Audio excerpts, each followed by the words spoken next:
Good evening, members. Good evening, members of the public. It's a few minutes past 7, so we better get on with the meeting. Still one or two people, I think, that might be arriving, but I'm sure as long as they arrive, members arrive before the main briefing, then they're obviously able to participate and vote. So, members of the public and members, there are no planned fire alarms or any other actions planned for this evening. The fire and emergency information is on the screen alongside you and behind me. If there is any fire alarm that sounds, then we will leave by one of the three main exits, the one that you came in, or the one behind the members there, or the one in the corner here, and assemble over the road underneath the Waitrose car park. And the first item on the agenda is minutes of the meeting. Is the minutes have been on the table for at least half an hour? Is it your wish that I should sign them? Thank you very much. Fiona, any apologies for absence? Thank you, Chairman. Yes, we've had apologies from Councillors Pat Frost, Peter Isherwood, Jeanette and Stuart Stennett and Chris Story, and Councillor Libby Piper is attending as a substitute. Right. Thank you. And any declarations of interest? Yes, thank you, Chairman. Councillor Mary Forojewski has declared a non-prejudicial or non-pecuniary interest, rather, as she is a trustee of Care Ashore. Thank you very much. Any questions from members of the public? None, Chairman. Right, thank you. So we're here to consider two items. The first one on the list is A1, application for planning permission, WA 2016-0101, Woodside Park, Candleskull Lane, Godalming. And it's the outline application for the erection of 107 dwellings, including 27 affordable, together with the erection of a building 930 square metres to provide community use, Class D1, at ground floor level, with office use B1 above, together with the associated amenity and play space, landscaping and parking following the demolition of existing buildings. Access only to be determined at outline as amended by plans and additional information received on the 10th of 2nd 2016 and the 18th of the 3rd 2016, and there are no other updates, I don't think, on that particular subject. So, members of the public, thank you for being here. We have public speaking going on. Please be respectful of both the public speakers and members, and it is a meeting held in public, not a public meeting, and therefore your participation is not allowed, other than the public speakers who have already been nominated.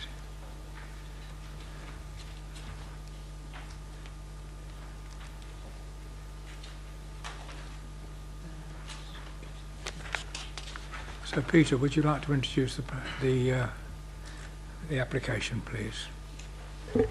Yes, thank you, Chairman.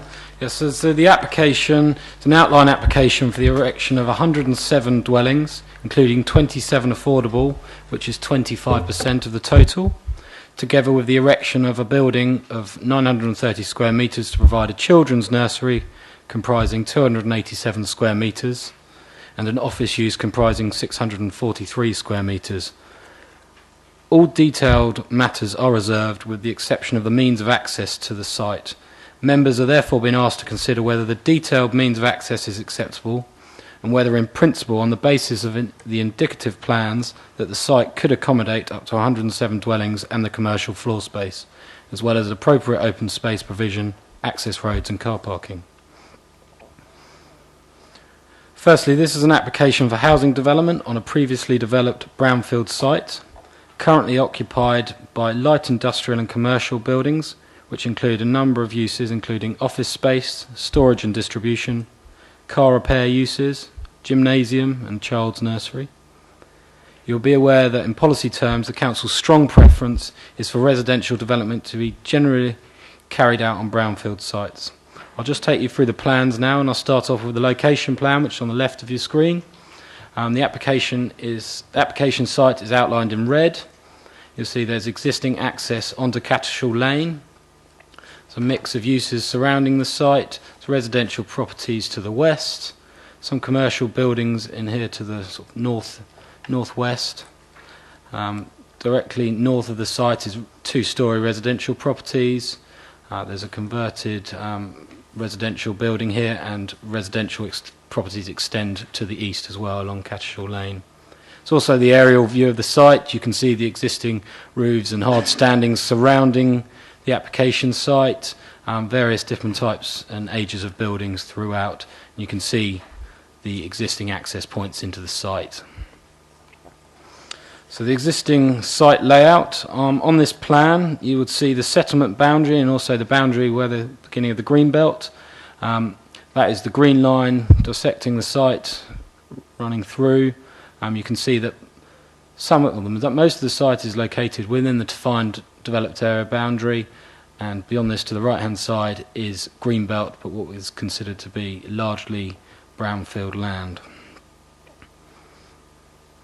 Got some views of the street scene now along Cattershall Lane. These are the residential properties directly opposite the site, two-storey properties leading down into Langham Close, which is here, and on the bottom of your screen is this sort of eastern portion of the site, the eastern access in that runs up through the site, and you can sort of get an idea of the topography if it moves through, and the Godalming hillside or the wooded hillside in the background. So this is Sandford House. This is the site that's immediately joining the application site, looking in an easterly direction, and the two-storey properties, again with the backdrop of the Godalming hillside behind, wooded hillside behind. And the lower picture is properties on Sissons Climb. These are three-storey properties, and as you can see, some front Cattershall Lane, and there's an access that goes behind these, and you can see properties set to the rear as well on the hillside, and again the wooded hillside in the background. And this is the existing access, or one of the existing accesses to part of the existing industrial estate. Just got a further picture of the site frontage. As you can see, there's a mix of types of buildings along the frontage as existing and hard standing as well, and car parking. Just got a couple of internal photographs of the applicants provided. This gives an idea of some of the state of repair of some of the buildings internally.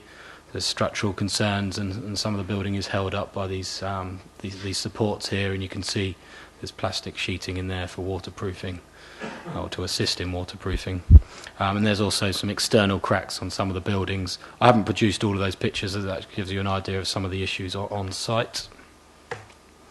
So in terms of the indicative site layout, although this is an indicative site layout, but the means of access are detailed, so they are set in a position which permission is sought for. The green and light blue blocks on the site frontage are indicated as being 4 stories in height. The yellow blocks indicated as 3.5 stories in height. The dark blue area to the western end, is to be 2.5 stories in height. Apologies. That to be 3 stories in height, and the remaining buildings are to be 2.5 stories in height. You'll see a dotted blue line in here. Hopefully you can make that on the screen, and that is indicated as an area for a LEAP, local equipped area of play, for at least 400 square metres of children's play space. You'll note to the southeast corner, which is this corner down here, this is the only part of the site which is considered to be undeveloped land within the greenbelt, and it's specifically that end plot that's identified. The applicants have presented some very special circumstances to say that by putting a dwelling in this location will allow for a direct visual route into the open space, which forms part of the second application you consider tonight, but it's sort of alongside this and part of the consideration. Effectively, this gives would give a direct route into the open space rather than a sort of contrived route around the houses. So that is the first argument put forward. Officers accept that whilst this would comprise inappropriate development within the greenbelt, the very special circumstances to allow for direct and clear access would outweigh the harm.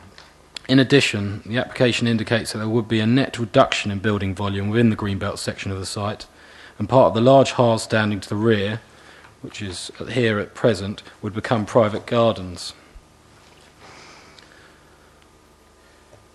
As noted in the site layout plan, 2 access points will be provided onto Cattershall Lane. The plan on screen shows these access points in detail and also shows results of a swept path analysis of a large refuse vehicle entering and exiting the site. In terms of these access points, the County Highway Authority are satisfied that appropriate access has been demonstrated, subject to an improved bus stop provision on the westbound side of Cattershall Lane, adjacent to the site, improved uncontrolled crossing provision, and the implementation of a traffic regulation order for the provision of no waiting parking restrictions on Cattershall Lane on the boundary of the site. In addition, the capacity modelling work has indicated, or the highway capacity modelling work has indicated that the resultant housing scheme will result in circa 50% reduction in traffic movements to and from the site compared with that existing, which is considered to be of benefit given existing traffic concerns raised during the application process. This assessment demonstrating the reduction has been agreed by the County Highway Authority.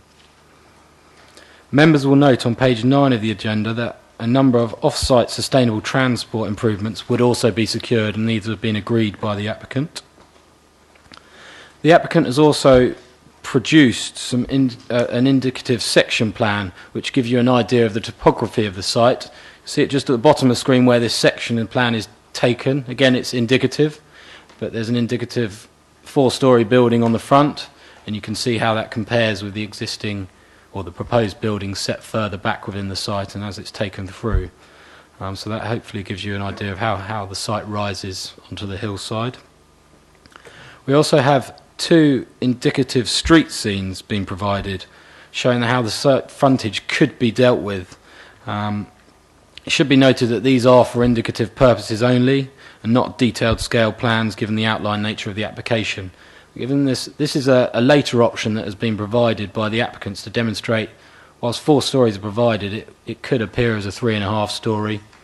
You'll note these are the existing properties either side, and this was the earlier indicative street scene provided.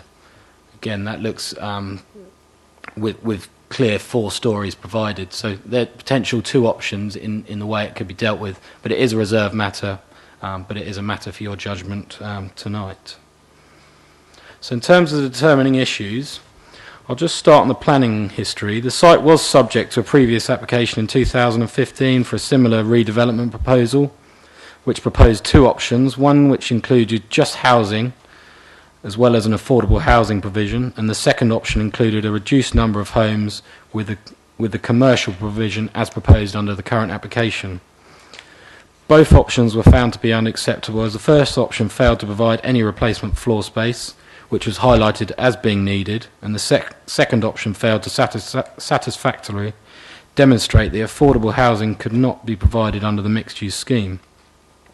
It is considered that concerns under the previous application are now being overcome, and the difference between the schemes are highlighted on page 25 of the agenda.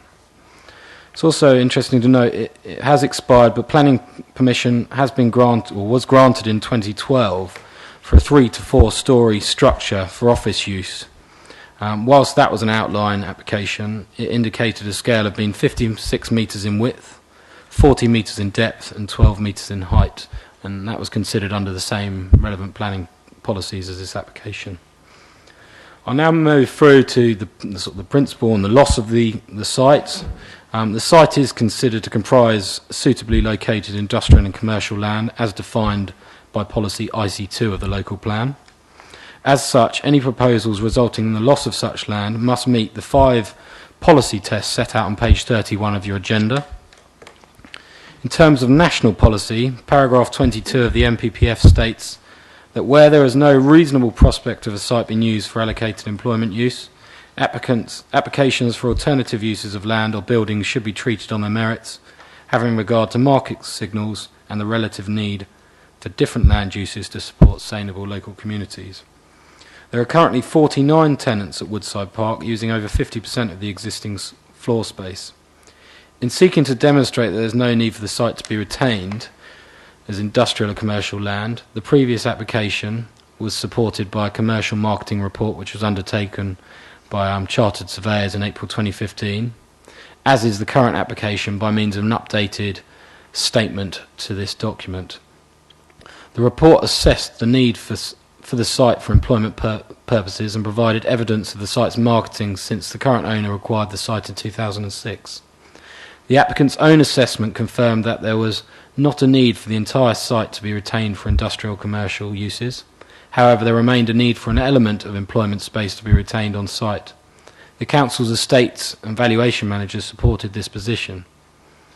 In addition, the condition and age of the buildings on site will continue to deteriorate if the owners cannot secure full occupancy and long-term leases to provide them with the necessary financial security.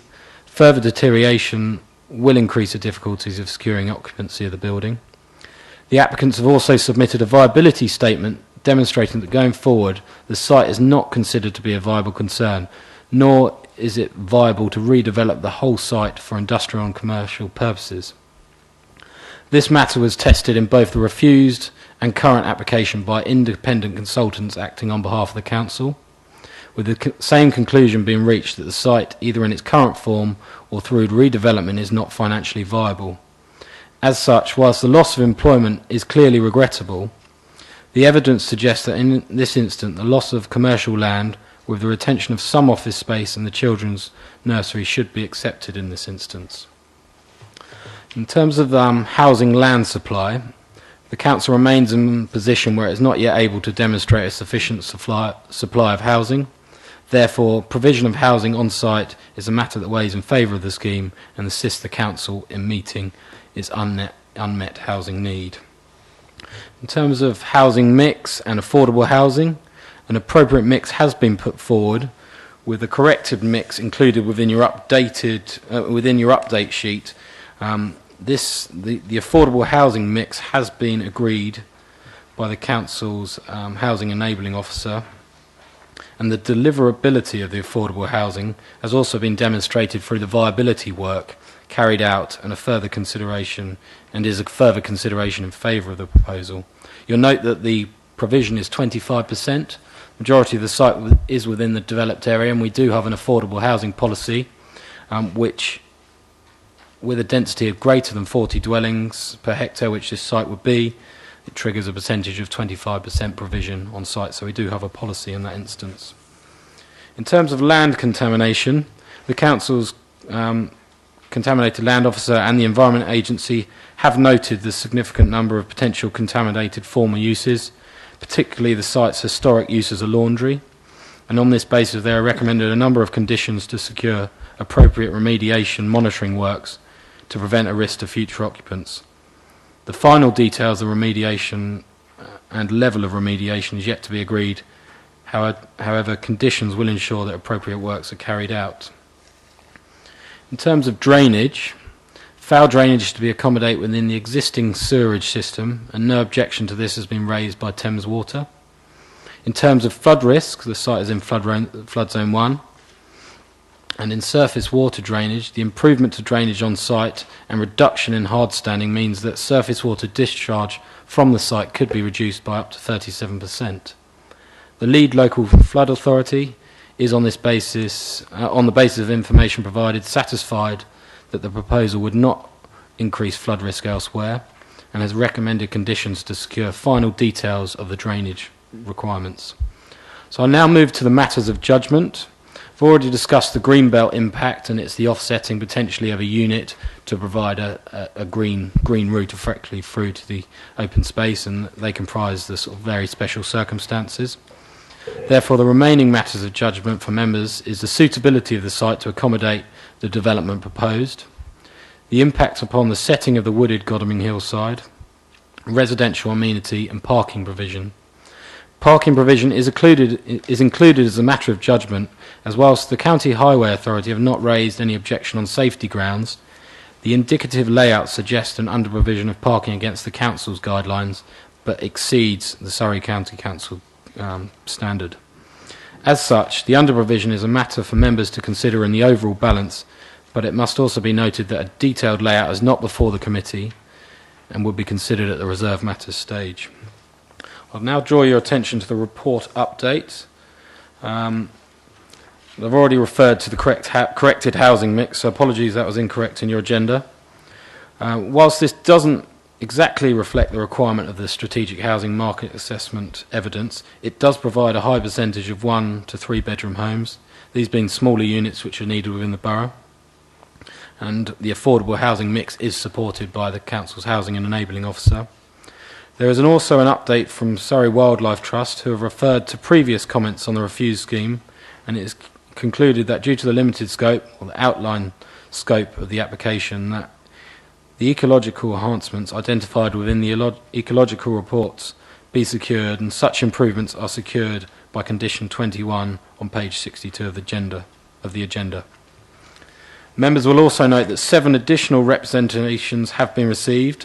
Whilst the majority of concerns have been addressed within the presentation and the officer's report, concern is also being raised regarding the notification of residents and advertisement of the application.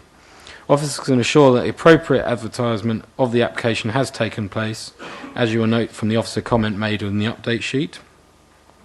A further comment has also been made by the applicant with regard to the ambulance station, which is on site and its likely future. So that picks up the update. Overall, officers consider that the principle of development is acceptable, and that whilst the loss of the commercial site is of course regrettable, it has been demonstrated that the need for employment space in this location is reduced, and redevelopment of the entire site for employment purposes is not viable. As such, the mixed-use provision of the site for commercial and residential purposes, the provision of housing in a sustainable location, and making use of a brownfield site significantly outweighs any limited harm through the likely scale of the buildings and the encroachment into the green belt. The application is therefore recommended for approval in accordance with recommendation A within the report update sheet and recommendation B on pages 66 to 67 of your agenda. Thank you, Chairman. Thank you very much, Peter. We now turn to public speaking. As I mentioned before, we have a speaker one for objecting to the application and the applicant himself also here to speak. I believe you had explained to you the procedure. We have 4 minutes starting from the time that you start talking. If you go over that time, we will have to ask you to close very quickly. So can I first introduce Edward Fenner, who is an objector and speaking on behalf of local residents.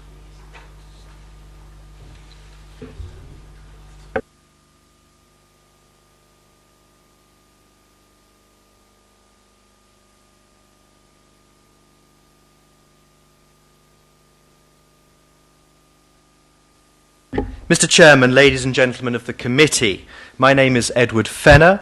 I am speaking on behalf of the local residents of Skisden's Climb, Langham Close and Cattershall Lane. In total, we have consulted over 40 individuals for their views. In short, all the local residents object to the application for the reasons I will set out. They also ask this committee to defer tonight's meeting. Ironically, many of those who have supported the application are not local to it. Indeed, some live as far away as 8 miles from the site itself. We would invite you to defer this decision because of the short notice given before this meeting. The few of us who did receive a letter did so as late as Tuesday of last week.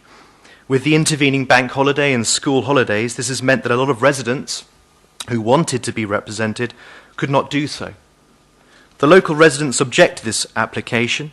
The planning proposal itself has increased in density by 25% since it was last refused. With such a great increase, it is unsustainable and totally out of keeping with the rest of the Cattershall area.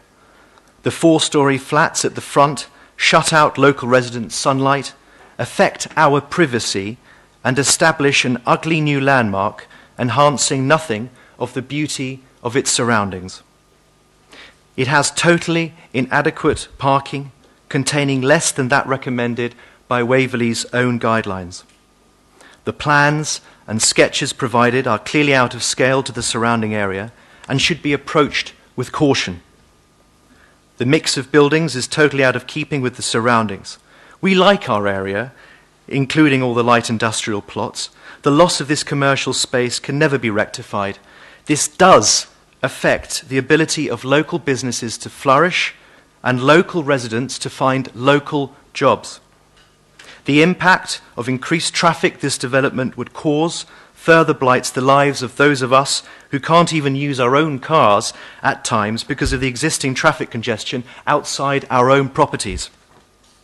We don't know what impact the completion of other existing housing developments will have on the local infrastructure or the traffic situation. Isn't it better to wait until their completion to accurately assess the situation? The application sees the closure of the local ambulance station, will place an intolerable strain on already oversubscribed schools. It also does not answer where all these new people will go to register with their GP. The Mill surgery is already closed to new applicants. Binscombe and Milford will soon be closing their doors too. Concerns have also been raised about the felling of mature Douglas fir trees on the site, apparently without permission, increasing the site's parking area and therefore the capacity to build houses within the green belt. The residents also feel that having suffered from a period of almost 6 to 7 years of constant construction, we'd like a bit of a break to actually enjoy our gardens. Suffering having taken the form of raw sewage seeping out of gardens, power cuts, flooding, threatening behaviours from workmen, pollution from noise and dust. We ask you to wait for our sakes and also until the full impact of other developments such as Linden Homes, Riverview, Riverside, Prime Place and other projects around Godalming are completed. Let's see what impact they have on our beautiful town so that this committee is in the best position to make a reasoned and sound, objective decision with all the information at its fingertips. You stood for election because you cared about your local area. We care about Cadishaw Lane in just the same way. We are not simply opposing this application for the sake of it. We recognise some development is necessary, but it must be proportionate, considered, and ultimately right for the area. This application is not, and we invite you to refuse it in its current form. Thank you. Thank you very much, Mr. Fenner. I allowed you a little latitude, but you've concluded pretty quickly. May I now ask Mr. Robert Trendle to speak on behalf of the application.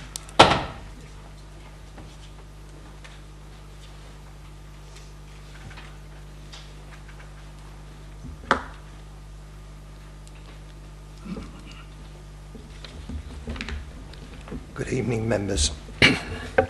My name is Robert Trendle and I'm the majority owner of Woodside Park, which I acquired in 2006. I've lived in the area for 30 years and had various businesses in Godalming, including shops in the High Street. Woodside Park was built as a laundry in 1850 and remained as such until 1984. It was never built to be a commercial park to provide offices and other sources of employment.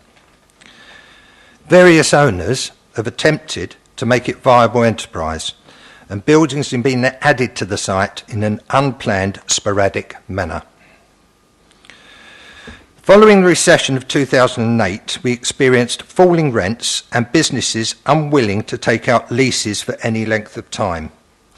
Occupancy dropped to as low as 55%, and we were left with insufficient income to pay for the upkeep of the site and the demands from the council to pay empty business rates. Since then, we have tried everything to attract new tenants, adapting existing buildings to provide alternative uses such as gyms, garages and body shops, together with division of larger offices to small serviced suites. This has led to increased occupancy of the site, but tenants remain on short-term contracts at rents well below the area market levels and providing no security going forward. We have offered the site on the open market, but there has been no interest at all. Feedback has shown that all prospective tenants are faced with the same problems we have, predominantly the low rents, high maintenance and low market demand in the area. The Council's own Estates and Valuation Officer has stated that the vast majority of the site has no viable future for commercial use. In January 2015, we held a public meeting with you, the councillors, to find a solution for the future of the site. Following your advice, we are working closely with the planning officers to reach the scheme under consideration this evening. This proposal is for outline permission only. All details, including the site layout and size and style of buildings, would need to be approved by you at a later stage. The proposal has been carefully drawn up to provide a balance of commercial space reflecting Waverley's forecast demand together with new homes, including a substantial amount of affordable housing. These new homes will generate more spending in the town, which in turn create more jobs and boost trade in Godalming. Historically, the site has always had residential accommodation, with houses still there well into the 70s. The majority of existing tenants will move into the new commercial space, and where this is not possible, we will offer alternative premises. We do not intend to start work for 12 months to give us time to relocate our tenants with minimal disruption to their businesses. As stated earlier, the site was built as a laundry in 1850 and operated until 1984 with the loss of 75 jobs. The proposed scheme includes modern commercial space with a new nursery, which will provide in excess of 75 jobs. Should permission be granted today, we shall continue to work closely with the Council to arrive at an acceptable, detailed application, and also invite Mr Fenner and other stakeholders to offer their input. Please understand, we are not a big developer, we are a local family-run business, and unfortunately the site is no longer viable. All income generated towards maintenance, it goes towards maintenance, which due to the age of the buildings is increasing every year. The site has never made a profit. Redevelopment is essential in order to secure the future of employment at the site. We trust that you, the members, will support your planning officer's recommendation and grant this outline permission. Thank you. Thank you very much, Mr Trendall. Again, a little over the time, but not any substantial amount. So thank you. Is it Mr Bolton first? So, Councillor Bolton, Andrew Bolton, would you like to speak first? Thank you, Chairman. I am the Ward Councillor for Central Godalming, and my ward includes Woodside Park. I'm also the portfolio holder for economic development in Waverley. This is an important application for the development of housing. If approved, it would provide nearly 10% of the required dwellings in Godalming between now and 2032, according to the latest draft of the local plan. I believe it could be seen as a precedent for further development in Cattersall Lane in Godalming. Much of the area has been light industrial, but is gradually changing to residential. This development could hasten this process and lead to a reduction in office and industrial premises, restrict economic development, and bring more housing and increase the dormitory nature of Godalming. The application is for 107 dwellings at a density of about 66 per hectare. This is a high density and more than twice the density of other possible developments suggested in the draft local plan. Some of the buildings could best be described as solid, especially four-storey blocks fronting Cattersall Lane. The blocks are on the south side of the road and are out of character with other properties. They will restrict sunlight onto existing and possible new dwellings on the other side of Cattersall Lane. Parking.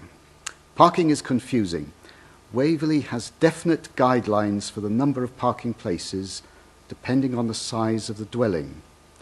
The total required for this housing mix is stated as 227, plus perhaps 15 or more for the few business users. An overall total of 242, plus possibly some more. And the number proposed is 186, a shortfall of at least 56 places. The arguments in our report for lower parking needs seem to be unreal. Anyone in Waverley who thinks a 3-bedroom flat would need 0.8 of a parking space, or a 4-bedroom house would need only 1.4 spaces, should think again. I must also draw members' attention to the complete absence of parking in adjacent roads. For example, Skiston's Climb, immediately adjacent, was full at the time of our site visit. One local resident has told me that the road has been double parked, thus preventing emergency access. In summary about parking, I quote from our own guide.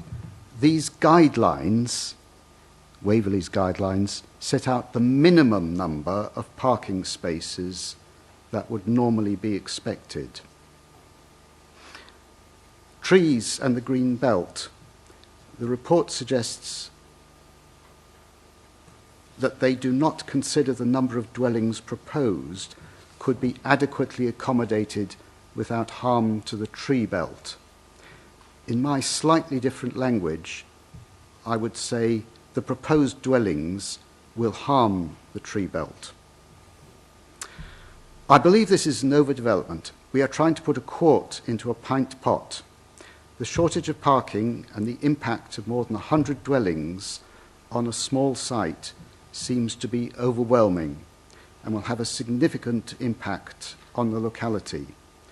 It should not be approved. Thank you, Chairman. Thank you very much. Now it's open to members who would like to speak first. Councillor Denis. Thank you, Chair. I do love these outlined applications.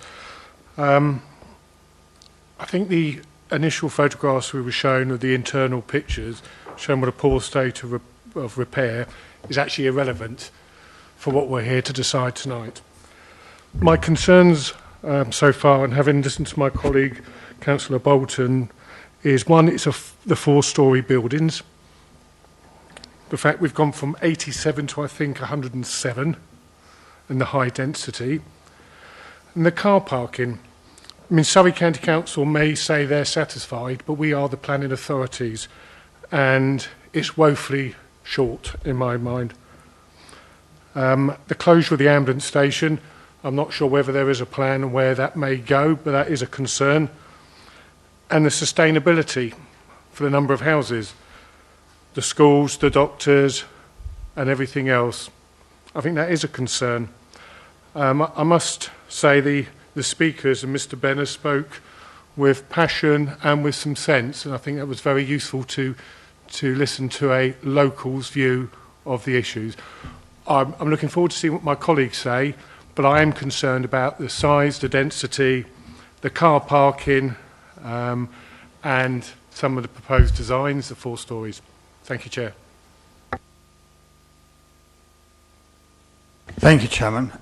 Well, firstly, I thank both the public speakers on this, and also for the officers for organising the site visit yesterday. In spite of the weather, I think it was a fairly useful visit. I've got no concern about the principle of a mixed development like this, but like my previous colleagues, I've got concerns about the density of what is being proposed here. I know this is an outline application, but outline applications have a terrible habit of coming back and hitting us by the detail that have been shown. I think the real issue for me and the giveaway is parking. I mean, I think the reality is, as previous speakers have said, the parking provision are frankly, in this day and age, totally inadequate. Nobody can believe what will happen in reality is cars, vans will be parked on the road. And that in turn will inhibit the County Council highways requirements for vehicle turning and access, in my view. So I think, the density is really a question. I mean, if adequate, meeting Waverley's minimum requirements can be accomplished with this sort of density of housing, so be it. But I suspect it can't, And I rather think the reason why we've got inadequate parking is frankly because the number of housing units which are being proposed. So I've got severe reservations as to the density, and I am absolutely sure that the parking proposed is inadequate. So I'd be interested to hear what others think. Thank you very much. Councillor Ells. Thank you, Chairman. I'm not against developing this site, and we do need to use brownfield sites for developments, but I have a number of concerns which have already been put into words by my colleagues, and in addition to that, the loss of the commercial element. I think we've lost too much of the commercial element. I mean, I know it was chucking it down with rain yesterday, and I applaud Peter for taking photographs in the sunshine, but it seemed to be quite a busy site. There seemed to be quite a lot of activity going on, and especially in the car repair sort of area, and I wonder where they're going to go if the only commercial unit is going to be a children's nursery and some office space. Cadastle Lane has always been, or for many years has been, the industrial area of Godalming, and we need to preserve places for that sort of trade to go. I've got similar concerns about the 4-storey on the main road. We can call them 3.5-storey, but then you can call the cottages opposite 1.5-storey if you're going to take that route. They're also set down lower, and these 4-storey blocks are going to be to the sort of southeast of them and cut out an awful lot of daylight and sunlight. Indicative layouts, as we know, as Councillor Story said just now, sorry, Councillor Brown said, these indicative layouts can come back to haunt us, and I, for one, would be very unhappy if this came in as a detailed scheme with those 4-storey units, and I wouldn't be able to support that if that came in as a reserved matter. And then if we start talking about reducing those to even 3 stories, or 2.5 stories, we're losing 8 units, but we're being asked to approve a scheme for 107 units. So those 8 units would have to go somewhere else. Again, space for parking. If we're 56 spaces less than our own parking standards, and they weren't plucked out of there, they were arrived at after an awful lot of thought and consideration. We're 56 spaces short. If we insist that this scheme comes back to us with reserved matters showing those extra 56 spaces, then we're going to be losing an awful lot of amenity area. And I think there was a comment made on the previously refused scheme that there was too much space given over to parking spaces and not enough to amenity. So that would come back again. People aren't going to sell their cars, and they're going to be parked on the road. But I also drove up Skisden's Climb yesterday morning, and they're parked all the way up there on one side of the other, and it's just like a single track road getting up there. So to sum up, Chairman, I'm not against developing this site, but I think we need more commercial, lower roofs and more parking. Thank you. Thank you very much. Councillor Hunter. Thank you, Mr. Chairman. I'm deeply concerned about the loss of employment. They say that they couldn't let the premises, but I deal with customers who have moved to Isha because they could not get a long lease because they were subjected to short leases, and I find this wholly unacceptable. They build these houses, people there's not enough work, they'll commute to London, they'll spend their money in London, they'll visit the pubs in London, they'll eat in London, and we need all these people to work in this area and to support our local businesses, our local pubs, our local amenities. So many business premises in Cashel Lane have been turned into housing. You've had Bateman's, you've had World Wildlife, you've had the one adjacent to this has been turned into housing, and we cannot afford to lose more working space to houses. And another point is, through this site, it is the only viable option to connect the road to Brighton Road to reduce congestion on the roads. If Dunsfold comes about, Highways England might be able to put a road through there. which will reduce the congestion of this. And if they build houses there, that reduces this option. Thank you, Mr. Chairman. Thank you, Ron. Councillor Ellis. Thank you, Chairman. I perhaps understand where most of my colleagues on this committee are actually coming from, but I look back to the actual basic application, and it is for really to find out whether or not, from the applicant's point of view, whether or not this site is worth developing or not as primarily a residential site. And I guess that's really what we have got to try and agree on. I understand all the fears about parking, where can you park your cars, the loss of commercial buildings and so on, but whether or not this site and the appropriate access as detailed in this application is acceptable is the basic question that we actually have to answer. I look at page 20 of the report, and I do thank Peter for a very, very comprehensive report as well. It explains there the site, the units on the site dated, no longer suitable for modern business use. It's been continuously marketed for both sale and lettings for in excess of 5 years through various trade publications and so on. It would appear, and I think this same thing applies to other sites in Catchall Lane, there is a decreasing need for commercial buildings here. I can't understand why, I couldn't explain it, but if you own a commercial site and you cannot let it, or indeed sell it to provide jobs for local people, you do have to find an alternative use. And at the moment, the applicant is seeking to understand from us whether or not this site is likely to provide an alternative use other than commercial, residential of course. Is it in outline an acceptable application? And with the only the means of access under consideration, I have to say that in those circumstances I do have to agree with the officers. Thank you, Chair. Very much. Yes. Please. Chairman, I appreciate there's a considerable need for new homes, and I'm sure that this site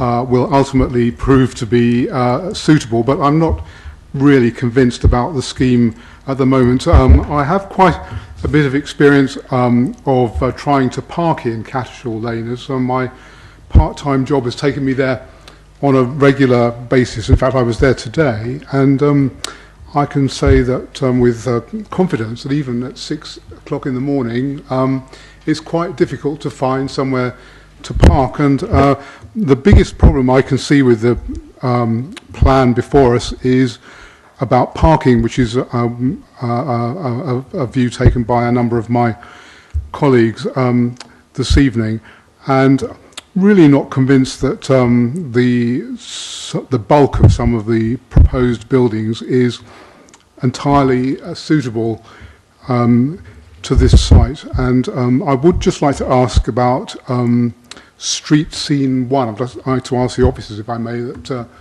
which seem to have some truly enormous trees in it, and I saw that and I thought to myself, surely not. These trees are they're not there today. So this must be for some years ahead. But anyhow, thank you, Chairman. Thank you very much. Councillor Mather. Thank you, Chairman. Can I begin with a question? If we turn to page 54, which contains recommendation A, I realise there's no reference there to the number of dwellings. Is that deliberate? Because Councillor Ellis's point about the principle of development as such is in one sense separate as a principle, to the idea of granting outline permission for a set number of dwellings, and I thought we normally did know the number of dwellings we were giving outline permission for.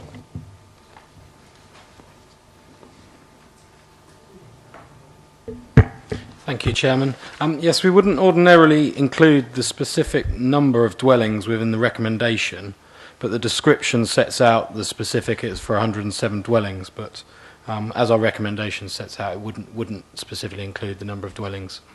Thank you, Chairman. Could you clarify? Because it's rather relevant to, I think the comments made that the amount of parking offered for that number of houses is inadequate.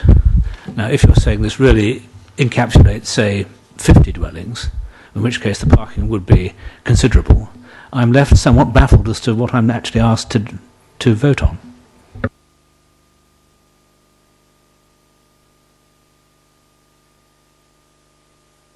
No, thank you, Chairman. Sorry, Councillor Mullen, I appreciate what you're saying. So it's that question about whether it's up to or for 107. The application has been put in, so the specific, what they've asked us to consider is outline application for the erection of 107 dwellings. Quite often we'll have up to, but specifically we are considering that number of 107. Quite often we'll say to members in committee that we're considering up to that number, so it could be less. But specifically we're asked in this case for 107 dwellings. Hopefully that answers the point. Thank you, Chairman. I'm grateful for the clarification. In that case, I rather share the comments made that I think the idea, the concept of developing this for residential is, in my opinion, reasonable. I could well understand the problems of the commercial property owner. If you have very ancient buildings, the investment to bring them up to modern standards might well make no sense at all, and you probably couldn't get finance for it. And we do have a need for more housing. I would say that I was interested in the justification of very special circumstances. I have a thought that if there are too many dwellings proposed here, a very simple way of improving even more the access to the public open space is not to have that house at all. So you have no development there. So I think for those various reasons, I'm not inclined to support this, and I agree with my colleagues who have suggested that the scheme as proposed will be too dense and will have too little parking. It is a sad fact of life that we don't have sufficient public transport to make the use of the car as unimportant as it is in London. And we live in a rural area, and people need cars to get to places both at the weekends for recreation and sometimes during the week to get to work. Thank you very much. Thank you very much. Councillor Coburn. Yes, thank you, Chairman. I think I'm going to be a bit repetitive, and I didn't mean to be, but Peter answered a question when he was speaking to Councillor Mulliner. So we are looking at 107 and the parking of 186. I mean, these are specific figures that we're looking at, and we have no flexibility in those. Is that what I'm understanding? Because I'm a bit like Councillor Ellis. I mean, on the site visit, I was very much for developing this site. It's typical of many employment sites across the borough where things are just outdated and there was no structure in the way it was put together. We've got them all over the place. And, you know, if you could get a really good development on this site that had a mixed use, I think that's a good idea if there is still some need for employment on this site. But it has to be a site that sits well in its context. And certainly the parking, I think it just appalled all of us, because even when we've seen so many now outline planning applications, and we know full well, having sort of been around for some time, where the cars actually go when you don't give them the full provision. So given that we have no flexibility on the numbers, then I think really my decision's been made. Had we been giving permission, as Councillor Ellis said, for a development on this site with access only, I wouldn't have any hesitation. I think, you know, it's right for development, and I think it will be an improvement in the area, but it has to be the right development. It has to sit well in its plot, as all development should do. It has to fit in with local character, and I feel what we're being given tonight with no flexibility on numbers of either development or parking, that really it's very, very difficult to support this. Thank you very much. I have one other speaker at the moment, and then you can come back. Councillor James. Thank you, Chairman. It's interesting, the conversation we've had, because mine was that the actual application was for 107, and I'd written in, why isn't it up to? Because of all the reasons that fellow councillors have given, there isn't enough parking, the height of the house is too high. If you reduce it, a few small, more business use, then I would agree with the principle, but as it stands, there is no flexibility. Therefore, unfortunately, I would not be supporting the officers tonight. Thank you. Right, Peter or Elizabeth, you wish to come back now? Yes, thank you, Chairman. I'll firstly just pick up on the point around the 107 figure and why it's set. It's come down to viability. The viability of the site is quite tight. It's been subject to a detailed viability assessment through both applications. We talked about the site being contaminated, the existing building on site. That is a considerable cost up front as opposed to a greenfield site. The 107 unit is key to delivering what is proposed on site. So the percentage of affordable housing, if we started reducing numbers, would ultimately come down in terms of viability. And that specific unit we talked about that potentially comes out in the very special circumstances would impact upon that. That's potentially a 4-bedroom unit at the back of the site overlooking, so it's a valuable plot, as I would say. So that would impact again on the viability and deliverability of 25% affordable. So we've weighed that up and we've had it independently assessed, and that's why we've taken a view in terms of the specific figure and the parking issues, bringing them back to matters of judgment for members. But it is key to understand that what's before you can only be delivered with that number of dwellings. We would have to, or the applicants would have to revisit the offer of all the scheme, particularly the commercial, which is obviously not as valuable as the residential uses, and that all comes together to lead to the mix you've got before you and the quantum of business floor space as well.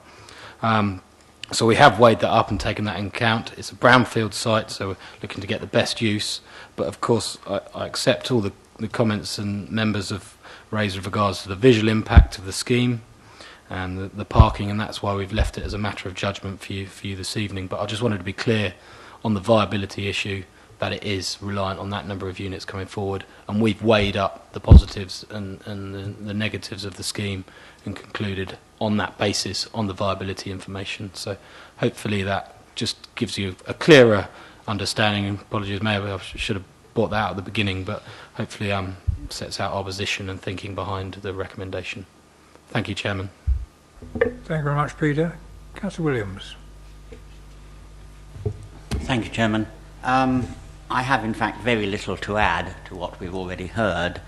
I would support the points made by Mr. Fenner, also the parking problems.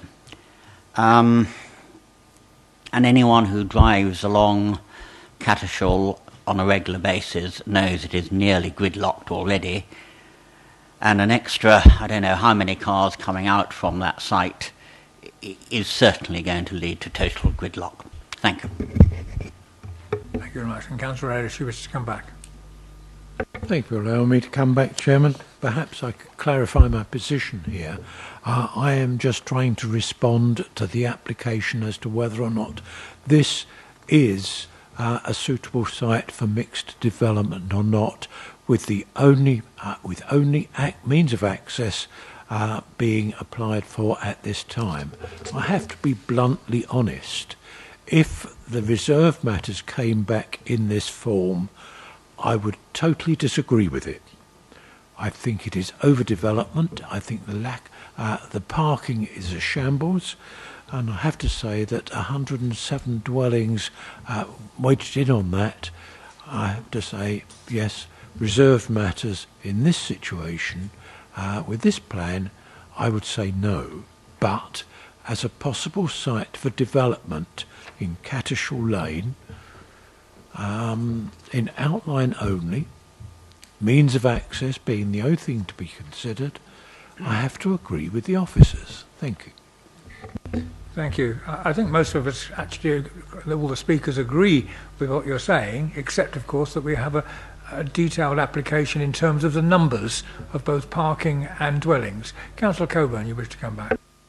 Thanks for letting me come back, because I'm just intrigued now about this question of viability and who's putting pressure on whom to produce which style of development. I mean, if we're saying to the applicant, you have to maintain some form of commercial use, and yet by doing that we're making the scheme unviable, if that's the word.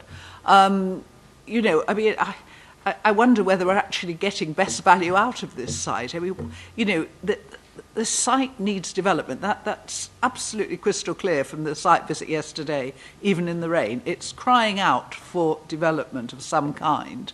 And the last thing we should be doing as an authority is making things not able to be developed because of something that we're saying. And I'm just intrigued now with this viability business, because presumably if it all went to residential, it would be highly viable. If it all went to commercial, it wouldn't be. So there's a balance to be struck between the two. And where's the pressure coming from for this? Because, you know, we need to know the break even if we're going to make an informed decision on this site. The last thing we need is to keep saying no to this site when it's crying out for some form of development. We have to get that balance right. Thank you. Officers, you wish to... Okay. Elizabeth. Thank you, Chairman. If I could just respond to that point. I think in terms of where the pressure, to use your word, Councillor Coburn, is coming from, we take our lead from your local plan policies and as updated by the NPPF in terms of the fundamental preference for use of land.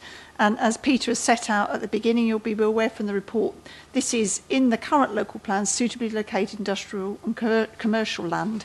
And we've put the applicant through the normal tests of demonstrating to the council that it's no longer needed for employment purposes or that it couldn't be viably redeveloped for future employment purpose. But beyond the preference for it to retain in employment use, the next best preference in accordance with your policies and sustainable development policies in the NPPF is for a mixed use of the land to retain as much employment use as is possible, but with that the balance with the residential component, which is the applicant's other part of the proposal. And that is the mix that then has been brought forward as a reflection of the policy preference. But it does come down to your judgment as to where you feel that the overall acceptability lies. And if the consequence of that balance of uses, which is from all intents and purposes now viable, the consequence is an unacceptable scheme in terms of design, amount of parking provided and the other factors, it is clearly within your gift as a planning committee to still find it unacceptable. Although we've obviously tried to address the policy priorities in the report, and we're indicating to you that notwithstanding the deficit of parking, which we obviously are very concerned about as well, and you'll see in the report we don't say that it's acceptable, we recognise it, that it is a shortfall. But having regard to the fact that there is a brownfield site, that the development of brownfield sites in the overall mix takes pressure off greenfield sites, that it is sustainably located, it's close to the shops, it's close to Sainsbury's, that in the round we've come to the conclusion that a planning permission should be granted. But for the reasons that Peter has set out, and for the very valid points being made, it is a judgment on your behalf as to whether or not they have satisfactorily met your policy tests. Thank you, Chairman. Thank you very much. Councillor Mulner. Thank you, Chairman, for letting me come back. This is a much more interesting application than I first thought. And indeed, there is a very close parallel with a site in Hazelmere called 521 Way Hill, which will be known to my colleagues. And that, in fact, I think points to the solution, though not a solution I think we can arrive at tonight. And that was a former industrial site, which was then put forward for mixed use. And in fact, we refused it, southern area, and it was then upheld on appeal because they paid too much money. It never got developed, and it's now come back, which is what the members actually suggested, as 100% residential. And it may well be that given the commercial problems that the owners have, which I might add should very rarely be a driver of our decisions, people often buy land for too much money, and they have to take the loss themselves. But nonetheless, it may well be that a fully residential solution at much lower density would be the best answer to this. And my feeling is that it's not for us to try and create solutions on the who, so to speak, but if what has come forward is this particular mixture of commercial and very dense residential, then as another colleague said, it's putting a quart into a pint pot, and it's not the right answer for the reasons that other colleagues have already given. But it does seem as though some more thinking is required from the applicant and perhaps from officers as to what is the most effective solution for this, because I agree with Councillor Coburn, some development would be a good idea, but quite what the correct mix is, I don't know, but I'm sure an answer can be found. Thank you. Thank you very much. Well, Councillor Band, you wish to come back as well. I come back briefly, if I may. Again, I think a lot of us here are frustrated because I think we do recognise this site is worthy of redevelopment with a substantial amount of residential accommodation. But I think we don't think that what we've got here is an acceptable mix. I think we hear a lot about viability, and I think we need to see a bit more detail if we're going to use somebody's going to use the argument 107 or whatever comes forward maybe in the future required for viability. I mean, I can remember going back to the quay site in Godalming, and all sorts of elevations were thrown at us because of the environmental issues. And I remember, well, we actually challenged those, and eventually a much lower cost environmental recovery situation was adopted, and ultimately we got buildings of a lower nature. So I think we need to see a bit more what's going on here, what is really causing the high cost of this development when viability is being cited as the reason for this extensive development. Anyway, I think there's a lot of, from my sense, there's a lot of willing to see redevelopment on this site.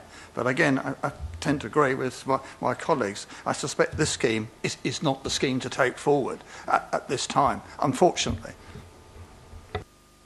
Thank you very much. Well, if I might make one small comment there, even the objectors, and I believe you should have all had an email from the objector, so Mr. Fenner, did actually cite within that local residents were in favour generally of some redevelopment on this site, but they felt this was wrong. They also, of course, cited that they hadn't had sufficient notification of the application and coming forward to committee. We find that strange because we got printouts showing that all letters should have been posted, but if something's failed, then we apologise for that collectively. But yes, I agree. Parking is a problem. It is a very dense site, and the obvious answer to that, of course, but it's an expensive option, I believe, is underground parking. It's on a hill. It seems, I would have thought, to be an obvious possible solution to creating more space for parking underground. But that's, of course, up to the developer and the problems with the site itself and its stability. I think if we've now concluded that, we've now come. We have the portfolio holder wishes to speak finally. Thank you, Mr. Chairman. Yes, I've listened with great interest to the discussions tonight. I must admit that on this particular occasion, I'm inclined to agree with most of my colleagues rather than the officers, which I know is quite unusual. Perhaps the issue here is the cost of the affordable housing and the commercial, and maybe the issue we need to decide or think about in the future is what do we want? Do we want, in fact, on this site, the additional affordable housing, or would we rather have a bit more commercial space? After all, everybody has agreed that 50% of the commercial space is currently occupied and used. Now, I appreciate they're on low rents at the moment, and there would need to be some adjustment, perhaps, of some of that activity, and some more high-value activities would need to be added to make the commercial side more profitable.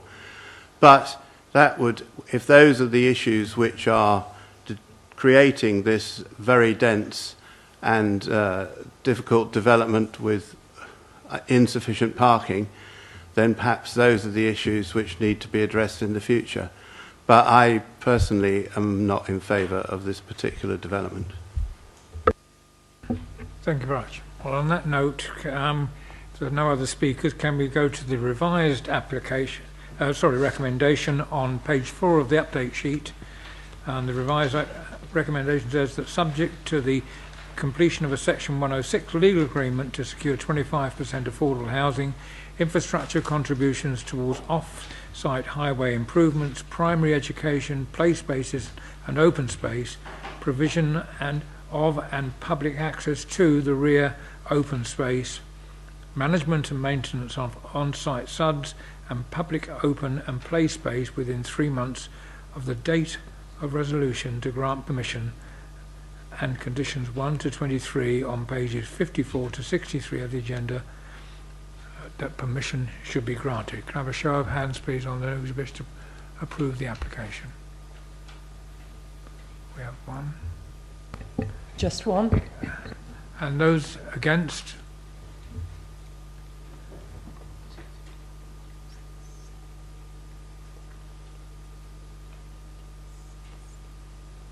I'll abstain. Sorry, can I just second?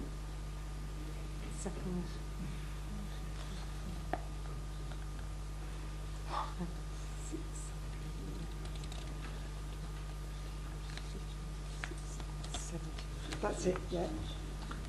Thank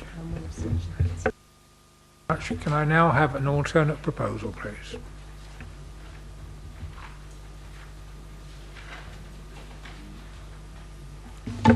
Councillor Murray, you stood up to this one. The permission be refused for reasons of excessive density and inadequate parking and failure to demonstrate very special circumstances for the development in that part in the green belt.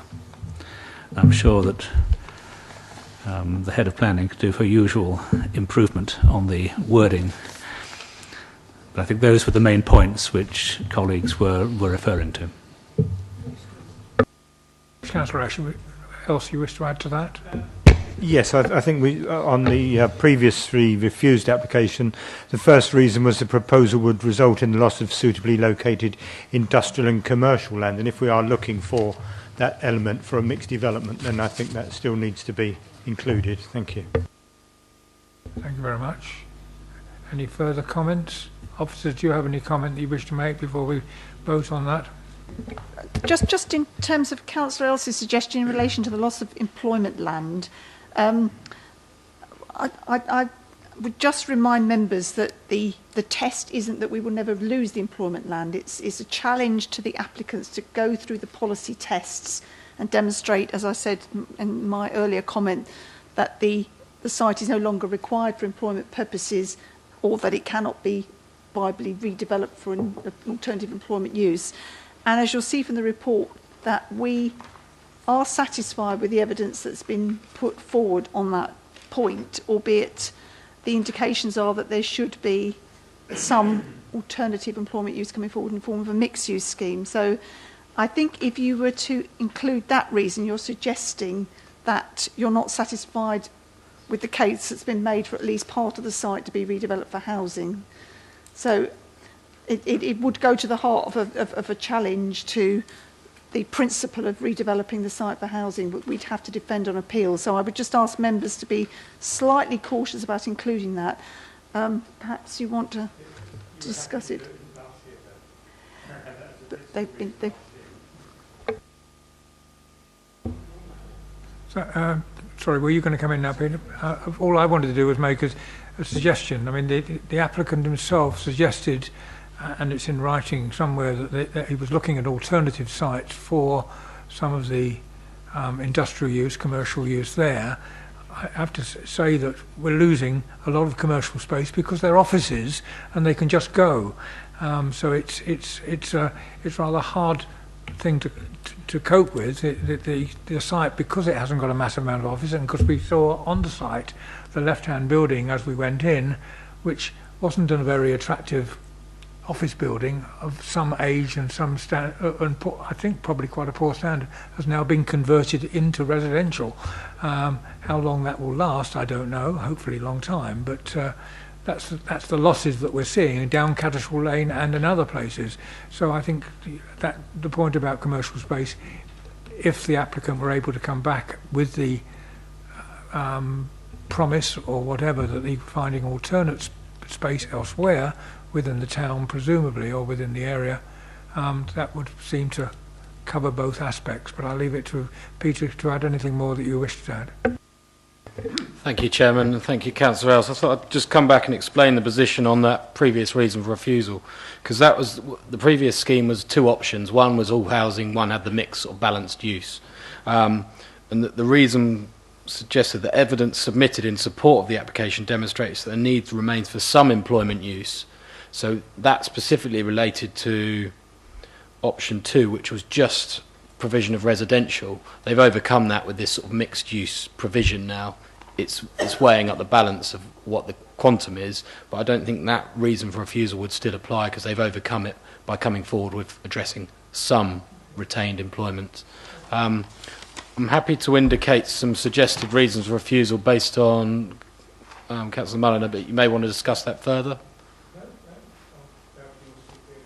Okay, thank you. I think the first one actually sort of comes down to the reason for refusal 3 we used last time on the scheme, and that was proposal was failed to demonstrate the number of dwellings, employment floor space could be adequately accommodated on site without causing material harm to visual and residential amenities, future residents. This will be due to cramped layout, loss of trees. We previously put lack of on-site play space, but I would suggest we don't do that because they've indicated insufficient car parking and poor relationship with the proposed open space. But that last point, again, I would suggest comes out because they've indicated a link. So it would finish with, so this would be due to the cramped layout, loss of trees, and insufficient parking spaces.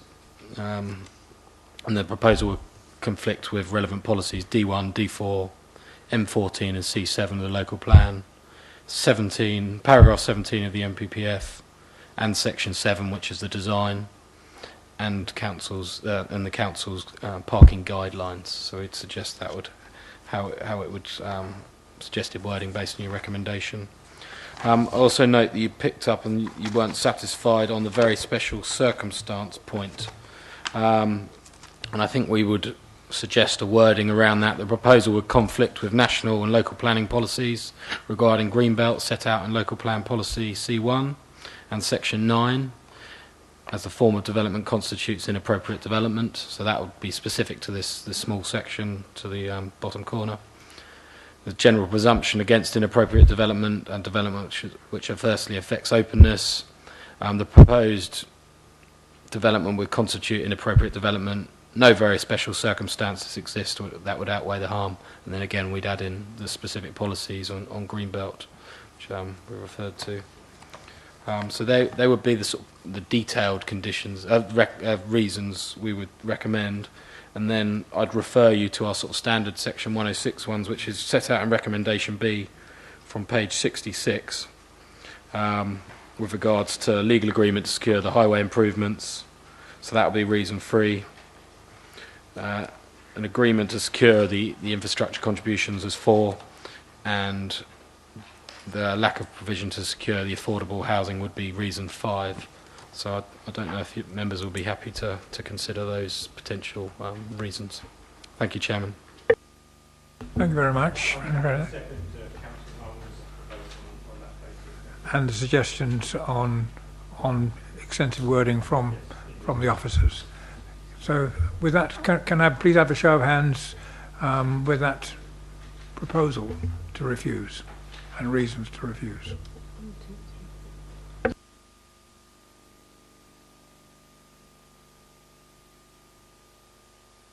18 in favour of that proposal. None against? Yes, sorry. Councillor. So Councillor is abstaining. Thank you very much. Well, that concludes that application. We now have a second application, which I think we might be able to dispatch very quickly, and that's the change of use of land ancillary to, WA 2016-0102, change of use of land ancillary to existing commercial park to public open space, as revised, etc. That's on page 69 of your application, of your report. But we come forward then, unless anybody wishes to speak to that, to say page 87, recommendation B, in the event the planning permission for WA 2016-0101 is refused, permission be refused for the following reasons, and they are listed on page 88. Are we in agreement to that? We don't need to add any more information, I think, to that. Officers, anything more that needs to be added? Are we happy with that? Can I have a show of hands on those who agree with the recommendation B?